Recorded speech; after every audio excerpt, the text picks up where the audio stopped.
کوئٹہ میں وزیر اعلیٰ بلوچستان میر سرفراز بگٹی کی JUI کے صوبائی امیر مولانا عبدالواسع سے ملاقات ہوئی ہے، جس میں بلوچستان کی امن و امان اور سیاسی اور سماجی صورتحال پر تبادلہ خیال کیا گیا ہے۔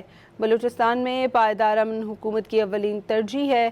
اس بارے میں مزید جانتے ہیں ڈان نیوز کے رپورٹر عبداللہ ظاہری سے۔ عبداللہ ظاہری، اس ملاقات کے بارے میں بتائیے گا۔ میر سرفراز بگٹی نے جمعیت علماء اسلام کے صوبائی امیر اور رکن قومی اسمبلی مولانا عبدالواسع سے ملاقات کی۔ ملاقات کے موقع پر نہ صرف صوبائی کابینہ اراکین جبکہ بلوچستان اسمبلی کے اپوزیشن اراکین بھی موجود تھے۔ ملاقات کے دوران بلوچستان میں جاری موجودہ آپریشن کے ساتھ ساتھ امن و امان کی صورتحال پر بھی تبادلہ خیال کیا گیا، اور اس حوالے سے یہ بتایا جا رہا ہے کہ سیاسی طور پر جو بلوچستان اسمبلی میں صورتحال پر بھی مجموعی طور پر تبادلہ خیال کیا گیا، جبکہ گزشتہ دنوں ہونے والی کوئٹہ میں جو زیارت لوائقین کا دھرنا تھا اس حوالے سے جو معاہدہ ہوا تھا اس پر بھی تفصیلی طور پر تبادلہ خیال کیا گیا ہے۔ جی بہت شکریہ عبداللہ ظاہری آپ کا۔